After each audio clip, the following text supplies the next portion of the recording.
Halo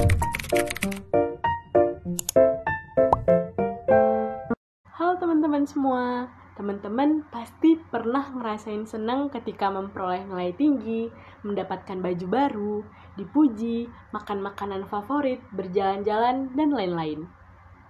Di lain sisi, kita bisa merasa sedih atau depresi bila ditolak oleh seseorang, gagal dalam ujian, atau mungkin mengalami kesulitan keuangan. Biasanya, kita juga menangis untuk hal-hal yang membuat kita merasa sedih atau bahagia.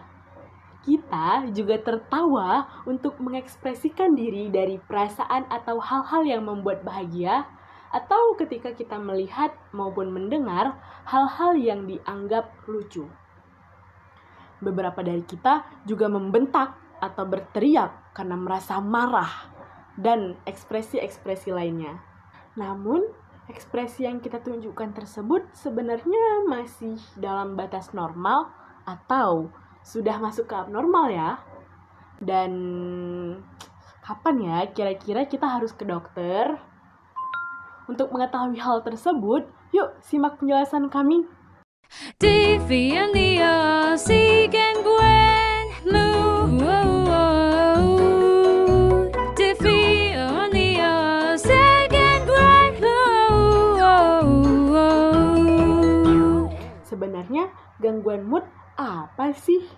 Gangguan mood atau gangguan suasana hati atau bisa disebut dengan mood disorder dapat didefinisikan sebagai gangguan kesehatan mental yang memengaruhi keadaan emosi seseorang. Gangguan ini menyebabkan seseorang mengalami kebahagiaan yang ekstrim, kesedihan yang ekstrim, atau kedua-duanya secara bergantian dan dalam waktu yang lama. Sebenarnya, wajar saja apabila kita mengalami perubahan mood seperti yang saya jelaskan sebelumnya. Contohnya, ketika kita merasa bahagia saat merayakan ulang tahun teman. Namun, ketika kita pulang, kita melihat ada orang kecelakaan. Kemudian kita merasa sedih, iba, kasihan. Kenapa hal ini wajar? Karena kita merasakan emosi yang sesuai dengan keadaan saat itu. Bahkan menjadi abnormal jika kita tidak merasa sedih ketika kita mengalami kesulitan. Nah, jadi apabila teman-teman bahagia ketika melihat hal yang lucu, itu termasuk hal yang wajar dan teman-teman ini adalah dalam keadaan yang normal. Namun, penderita mood disorder cenderung memiliki suasana hati yang tidak sesuai dengan keadaannya. Kondisi ini tentu dapat mengganggu kemampuan mereka dalam menjalankan aktivitas sehari-hari, seperti bekerja, sekolah, atau melakukan kegiatan sosial lainnya. Dalam kondisi yang parah, seseorang dengan gangguan mood dapat memiliki kecenderungan untuk menyakiti diri sendiri atau orang lain, yang akhirnya berkeinginan untuk bunuh diri. Nah, makanya kenapa materi gangguan mood ini disatukan dengan bunuh diri? Bukan hanya itu saja, gangguan mental ini juga bisa meningkatkan risiko seseorang terkena berbagai macam penyakit terkait fisiknya, seperti penyakit jantung atau diabetes. Untuk mengetahui teman-teman terkena mood disorder atau tidak, yuk kenali gejalanya. Gejala mood disorder. Gejala mood disorder. Gejala pertama adalah perasaan sedih, cemas, atau hampa yang terus-menerus terjadi. Kedua, merasa putus asa atau tidak berharga. 3, kurang energi atau merasa lesu. Yang keempat, rasa bersalah yang berlebihan. 5, kehilangan nafsu makan atau makan berlebihan. Yang keenam, perubahan berat badan seperti tinggi badan yang berkurang atau bertambah. Yang ketujuh, terlalu sering tidur atau tidak butuh tidur. 8, kehilangan minat pada aktivitas yang sebelumnya disenangi. 9, kesulitan berkonsentrasi. Yang ke-10, mudah marah. Dan gejala terakhir nih yang paling parah, yaitu sering memikirkan kematian. cenderung menyakiti diri sendiri, hingga berkeinginan untuk bunuh diri. Apakah teman-teman termasuk dari ke-11 gejala tersebut? Jika iya, sudah waktunya teman-teman pergi ke dokter.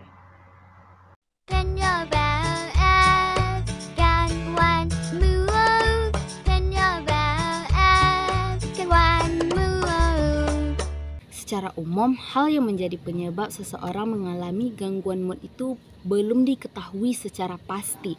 Namun, riset lain mengatakan bahwa telah diketahui bahwa terdapat 2 faktor penting yang menyebabkan seseorang itu mengalami gangguan mood, yaitu faktor biologis dan lingkungan. Dikatakan faktor biologis jika riwayat keluarga terdapat orang-orang yang telah didiagnosis dengan gangguan mood. Karena semua orang juga berisiko untuk mengalami gangguan mood tersebut, walaupun secara keseluruhan masih terbilang rendah. Dan juga kejadian kehidupan traumatis itu juga dianggap sebagai penyebab timbulnya gangguan mood atau suasana hati suatu individu. Seseorang yang mengalami gangguan suasana hati akan berdampak negatif pada kehidupan kerja, sekolah, serta mengganggu kehidupan pribadi suatu individu. Dan dalam beberapa kasus, obat-obatan dan penyalahgunaan zat dapat menjadi penyebab di balik gangguan tersebut.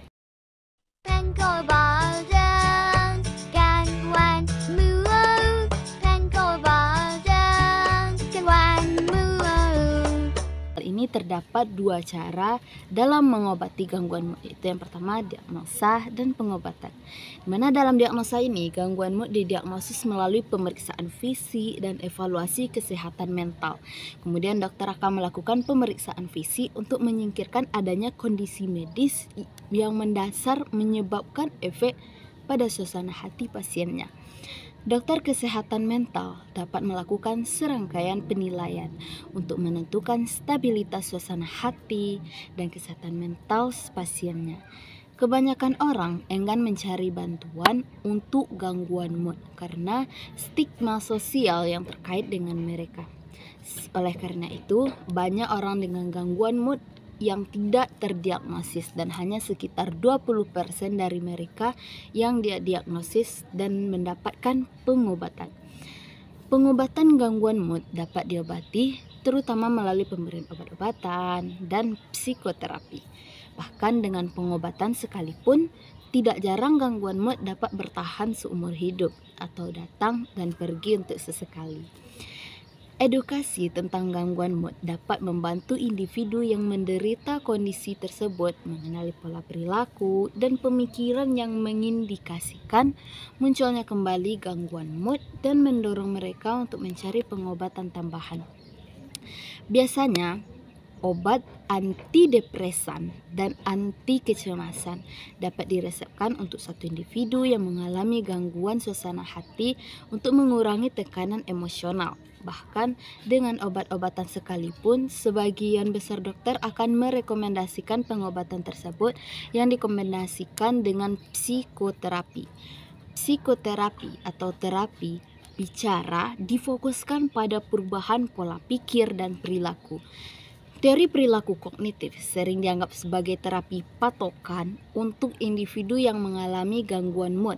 Psikoterapi diketahui memiliki efek pengobatan positif yang signifikan. Dan dalam beberapa kasus, psikoterapi saja sudah cukup untuk mengobati gangguan mood. Dan beberapa gangguan mood seperti depresi, bipolar, biasanya diobati dengan obat penstabil mood seumur hidup yang dikombinasikan dengan psikoterapi. Selain itu, tingkat keparahan beberapa gangguan mood dapat menyebabkan seseorang dirawat inap, terutama jika individu tersebut telah mencoba untuk membahayakan dirinya sendiri ataupun orang lain, dan ataupun memiliki pemikiran atau percobaan untuk bunuh diri.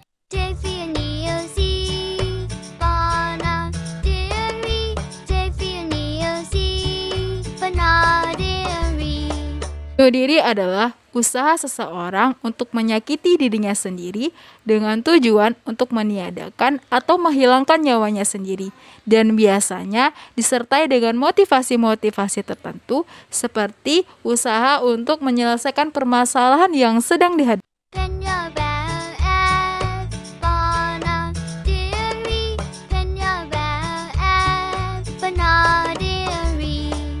Yang pertama, gangguan psikologi. Nah, gangguan psikologi ini dapat memberikan efek yang berbahaya, baik itu dapat memberikan efek bunuh diri yang mematikan maupun yang tidak mematikan. Selanjutnya, penggunaan alkohol dan narkotik. Menurut penelitian, penggunaan alkohol dan narkotik juga ikut andil dalam percobaan bunuh diri. Presentasinya yaitu 25-55%. Selanjutnya, krisis kepribadian. Meskipun hubungan antara krisis kepribadian dengan bunuh diri belum diyakini secara umum, tapi penelitian terbaru menunjukkan bahwa krisis kepribadian merupakan faktor penting dalam percobaan bunuh diri. Presentasenya yaitu 40-53%. Lalu selanjutnya, penyakit-penyakit jasmani. Nah, penyakit-penyakit jasmani merupakan faktor penting dalam percobaan bunuh diri. Hal ini terjadi karena rasa sakit yang dialami oleh seseorang mendorong orang tersebut untuk mengakhiri hidupnya. Selanjutnya, faktor-faktor genetis. Para pakar menyatakan bahwa bunuh diri memiliki kesiapan-kesiapan genetis. Nah, misalnya jika ada salah satu anggota keluarga yang bunuh diri, maka anggota keluarga ini rentan untuk melakukan bunuh diri pula. Lalu faktor selanjutnya yaitu perubahan bursa kerja, kondisi keluarga, dan pengaruh media massa.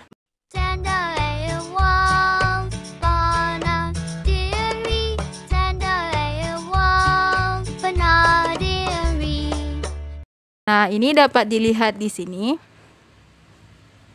Manajemen pasien dengan perilaku bunuh diri. 4 komponen dasar yang penting manajemen pasien dengan perilaku bunuh diri. Yang pertama yaitu komunikasi yang empatik. Yang kedua yaitu pengaturan keamanan bagi pasien. Yang ketiga, membatasi akses ke barang-barang yang dapat digunakan untuk bunuh diri. Dan yang terakhir adalah dukungan sosial. Manajemen pasien dengan perilaku bunuh diri dapat juga dilakukan di IGD, rawat inap maupun rawat jalan, sesuai dengan kondisi atau resiko pada pasien.